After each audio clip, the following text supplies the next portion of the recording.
praktikum tentang sifat cahaya. Perkenalkan, nama saya dari Spaina, NIM 856606249. Nama saya Elsa Yunisari, NIM 856606532. Nama saya Veronica, NIM 856609853. Di sini kami akan memulai kegiatan praktikum tentang pemantulan cahaya. Tujuannya, yang pertama, menjelaskan sifat-sifat cahaya. Yang kedua, menjelaskan sifat-sifat bayangan yang dihasilkan oleh cermin. Yang ketiga, menjelaskan sifat-sifat bayangan yang dihasilkan oleh lensa. Yang keempat, menentukan fokus cermin cekung. Dan yang terakhir, menentukan fokus lensa cembung. Adapun alat dan bahan yang kami gunakan, yang pertama, cermin datar. Yang kedua, cermin atau lensa cembung, cermin cekung, lampu senter atau yang senter dari HP, busur, kertas putih atau layar putih, lilin, korek api, penggaris, celah cahaya.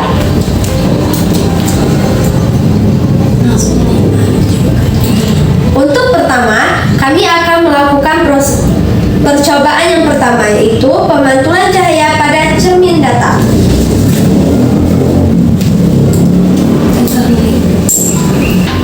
Pertama, kami akan melakukan percobaan pada pemantulan cahaya pada cermin datar, yaitu yang kami gunakan cermin datar, busur, kertas putih, dan celah cahaya, dan terakhir ada lampu senter atau dari senter HP.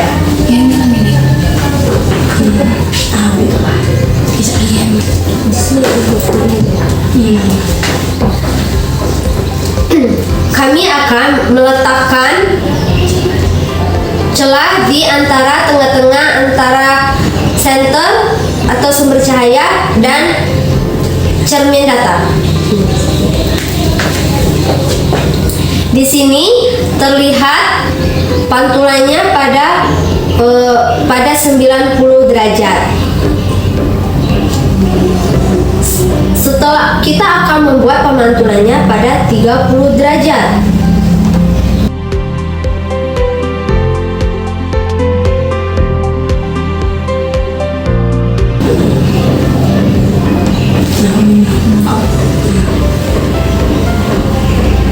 Dapat dilihat bahwa cahaya setelah kita arahkan pada 30 derajat, cahaya akan berbelok pada 30 derajat juga.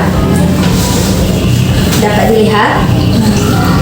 Selain pada 30, kalau ketika kita memantulkan cahaya pada ke 40, ke 50, 60, pemantulan akan mengikuti arah cermin datar yang kita arahkan. Misalnya pada 120, arah yang dipantulkan pada 120 mengikuti arah pantulannya.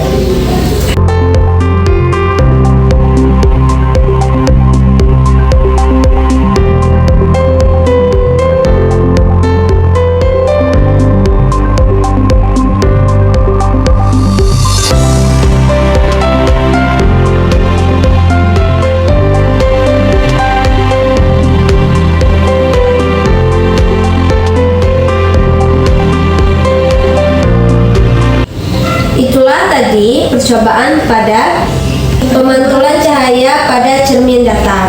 Adapun kesimpulan pada praktikum ini, yaitu cermin datar merupakan cermin yang berbentuk permukaan datar. Cermin ini akan memantulkan berkas-berkas yang sejajar dengan cahaya yang datang. Sifat bayangan pada cermin datar adalah tegak, maya atau semu, dan sama besar. Di sini kami akan melakukan percobaan yang kedua, yaitu pada lensa cembung. Alat yang kami gunakan, lensa cembung, lilin, korek api, penggaris, dan layar. Pertama, kita ukur jarak lilin dan layar. Selanjutnya kita nyalakan lilinnya.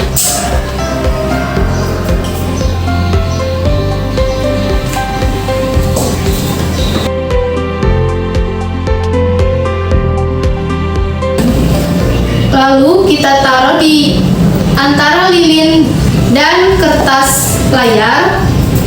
Lensa cembung kita taruh di tengah-tengah.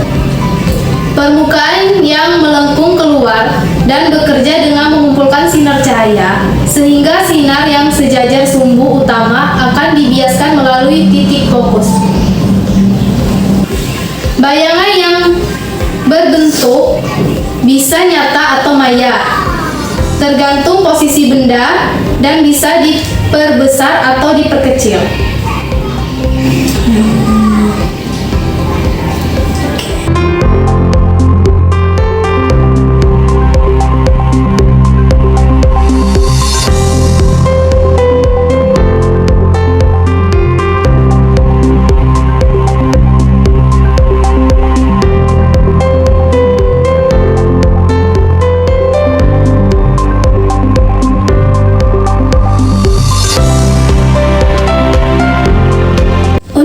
Percobaan yang selanjutnya, di sini kami akan melakukan percobaan pemantulan cahaya pada cermin cekung.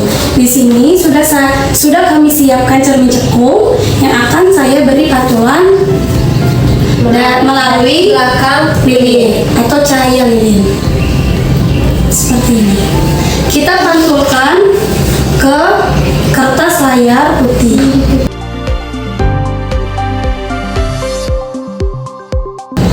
Pada cermin cekung memiliki permukaan melengkung ke dalam dan memantulkan sinar cahaya dengan pola berbeda tergantung posisi benda.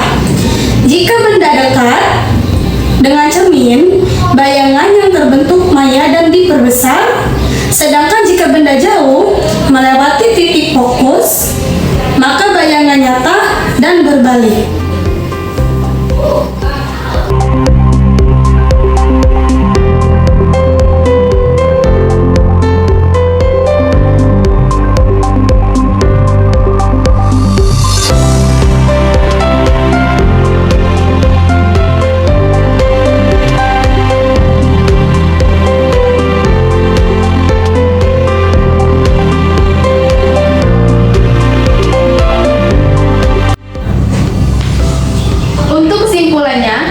Lensa cembung mengumpulkan cahaya pada satu titik fokus dan dapat menghasilkan bayangan nyata atau maya tergantung posisi benda. Sedangkan cermin cekung memantulkan cahaya dengan bayangan yang juga bisa nyata atau maya, tergantung jarak benda terhadap titik fokus. Kedua alat optik ini berfungsi untuk memfokuskan cahaya dengan sifat bayangan yang bervariasi sesuai posisi benda.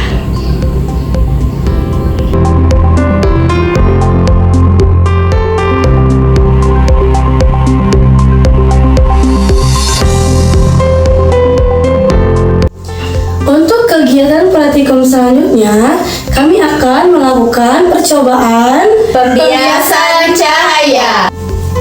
Pembiasan cahaya adalah peristiwa pembelokan arah rambat cahaya saat melewati dari satu medium transparan ke medium lain yang berbeda kerapatannya optiknya seperti dari udara ke air.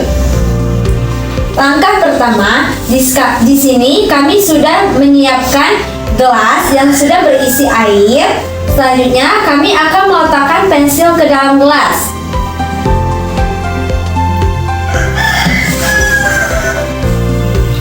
Dapat kita lihat, pensil yang dimasukkan ke dalam gelas terlihat seperti patah.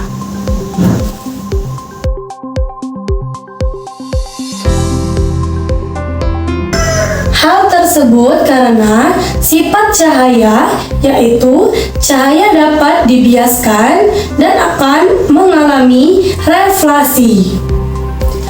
Untuk kesimpulan, Ketika gelombang atau sinar cahaya kecepatan berubah ketika bergerak dari satu medium ke medium lain, maka arah sinar cahaya juga dapat berubah. Akibatnya, perubahan kecepatan medium berbeda.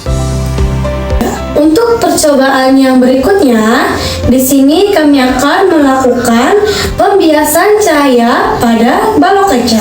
Kami akan mengamati jalannya berkas cahaya pada saat sebelum dan sesudah menembus balok.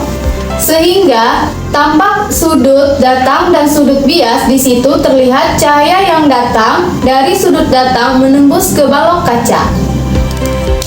Langkah pertama, di sini kami sudah menyiapkan lampu senter dan celah cahaya. Lalu kami sudah menyiapkan busur dan kami akan mengarahkan celah cahaya ke tanda busur yang sudah kami tuliskan. Arah cahaya berada pada 15 derajat. Lalu kami akan meletakkan balok kaca ke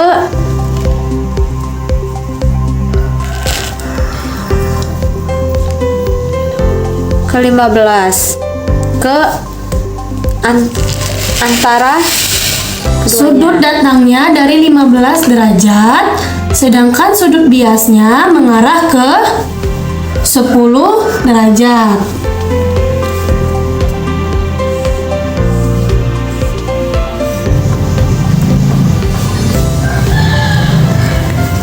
selanjutnya pada 30 derajat.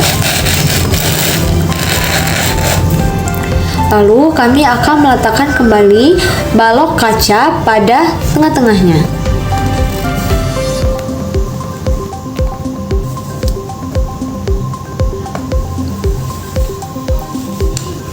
Di sini sudut datangnya ke arah 30 derajat. Untuk sudut biasnya ke arah 20 derajat. Selanjutnya pada 45 derajat. Lalu kami letakkan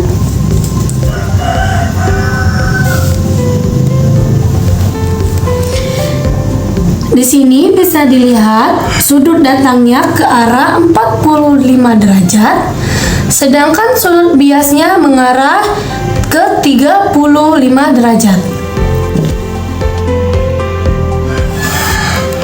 Selanjutnya, kami akan mengarahkan sinar datangnya pada 60 derajat dan akan kami beri balok kaca. Di sini sudut datang mengarah ke 60 derajat dan sudut biasnya mengarah ke 55 derajat. Untuk percobaan selanjutnya, kami akan melakukan percobaan pembiasan cahaya dengan menggunakan lensa cembung atau kancah pembesar. Pada percobaan ini, kami menggunakan huruf yang ada di dalam buku. Kami akan mempraktekannya kemudian menggeser-geserkan lensa secara perlahan pada huruf atau kalimat yang ada di buku.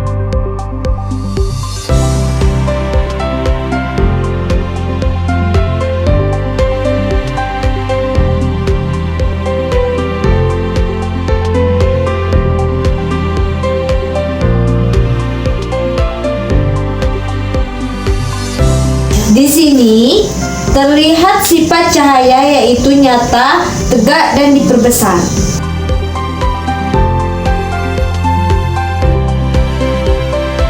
Di sini kami akan melakukan percobaan yang selanjutnya, yaitu menggunakan Lilin, Sendok dan penggaris. sendok ini disebut lensa cekung. sekarang kami akan melakukan pengukuran pada lilinnya. yaitu pada jarak 6 cm. Sedangkan untuk lensanya akan kami ukur pada jarak 10 cm.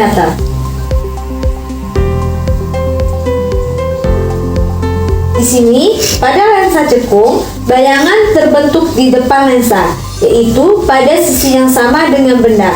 Hal ini karena lensa cekung membuat cahaya seolah-olah berasal dari titik pertemuan bayangan semu.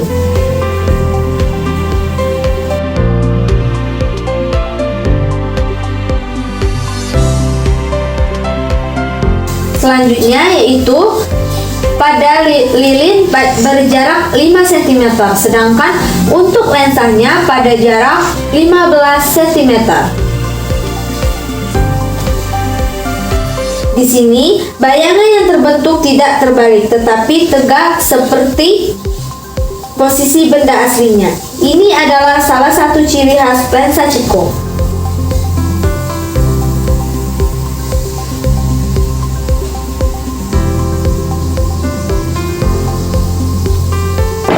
Yang terakhir pada jarak 4 cm untuk lilinnya dan untuk lensanya pada jarak 20 cm. Di sini, bayangan yang dihasilkan oleh lensa cekung adalah bayangan semu atau virtual. Artinya, bayangan hanya dapat dilihat melalui lensa, tidak bisa diproyeksikan ke layar.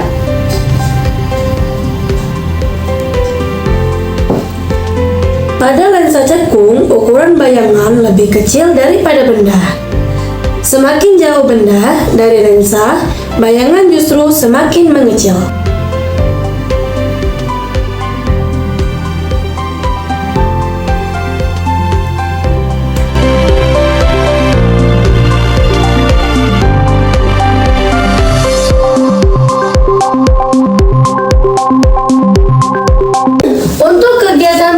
Selanjutnya, kami akan melakukan percobaan tentang difraksi, interferensi, dan dispersi.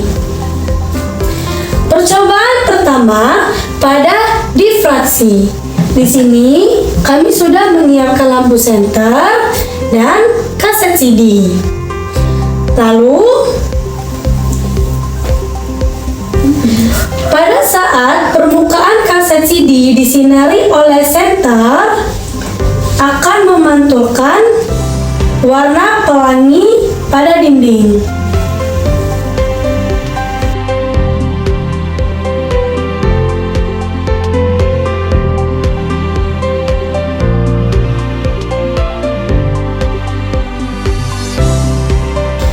Difraksi secara umum adalah peristiwa penyebaran atau pembelokan gelombang oleh celah dari sinar lampu senter.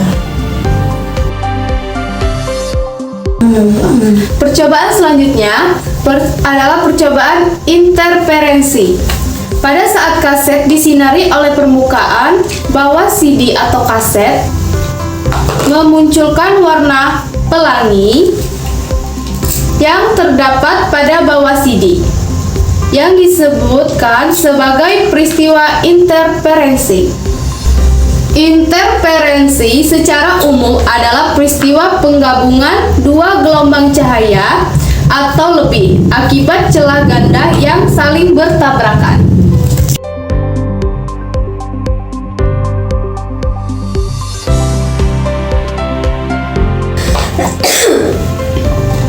Percobaan yang terakhir yaitu dispersi. Alat dan bahan yang kami gunakan yaitu air yang telah kami masukkan ke dalam mangkok, kertas layar, kaset CD, dan senter. Pertama, kami akan memasukkan kaset CD ke dalam mangkok yang berisi air. Setelah itu, kami akan amati cahaya yang di kertas setelah disinari oleh senter. Kami perhatikan kertas di sini ada warna pelangi yang terbentuk di kertas. Itulah yang disebut dengan peristiwa dispersi. Peristiwa dispersi adalah penguraian cahaya karena adanya gelombang yang mengalami perubahan bentuk ketika melewati suatu medium yang berbeda, yaitu mediumnya berupa air yang kurang rapat, kemudian kertas yang sangat rapat, sehingga light itu akan mengalami perubahan cahaya yang berupa cahaya Magicu Hibinium.